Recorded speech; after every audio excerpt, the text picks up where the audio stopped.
तो आईपीबीबी बा India post payment bank तरफ गोटे बहुत बड़ सुंदर अपडेट आपण मानक पई आछि। जदि आपण माने वर्तमान इंडिया पोस्ट पेमेंट बैंक बा आईपीबीबी रे प्रीमियम अकाउंट खोलिया पई चाहुचंती ताले आईपीबीबी वर्तमान तार कस्टमर मानक पई प्रीमियम आरोग्य सेविंग बैंक अकाउंट जाकी आनिछि और एथिरे आपण मानकू केवल बैंकिंग सर्विस नुहे ता सहित तार कस्टमर मानकू हेल्थ बेनिफिट मध्य प्रदान करा जाउची। तेणु आईपीबीबी एवं निभाबुपा हेल्थ इंश्योरेंस तरफ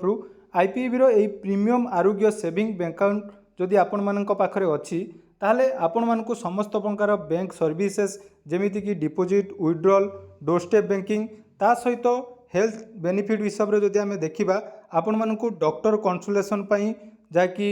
गोटे वर्षर मागणा डॉक्टर कंसल्टेशन ता सहित डायग्नोसिस सर्विस अर्थात आपण माने जेकोसी जदि टेस्ट करूचंती ता उपरे आपण मानकू 40% रो डिस्काउंट एवं जदि मेडिसिन आपण माने ऑनलाइन ले परचेस करूचंती ताले सेतिरे मध्य आपण मानकू 15% पर्यंत डिस्काउंट प्रदान करूची। तेणु आईपीबी रो जो कस्टमर माने रहिचंती सेमानक पई गुटे बहुत बड़ खुशी रो खबर। तेणु ए आईपीबी रो प्रीमियम आरोग्य सेविंग अकाउंट कोन एथिरे आपण मानकू कोन कोन बेनिफिट मिलुची तार जदि डिटेल्स आपण माने देखिया पई चाहुचंती ताले नियाती कमेंट सेक्शन ले आपण माने आईपीबी बोली लिखि दियंतु। जेते आपण मानकर कमेंट आसीबो ता उपरे मु निहाती केमिति आपण माने एई अकाउंट ओपन करिवे एवं जो सब हेल्थ बेनिफिट वर्तमान आईपीबी बा इंडिया पोस्ट पेमेंट बैंक रो एई प्रीमियम अकाउंट रे मिलुची ता आपण माने केमिति पाई परिबे से विषय डिटेल्स अपडेट आपण माने गुटे लॉन्ग वीडियो माध्यम रे पाई परिबे। धन्यवाद।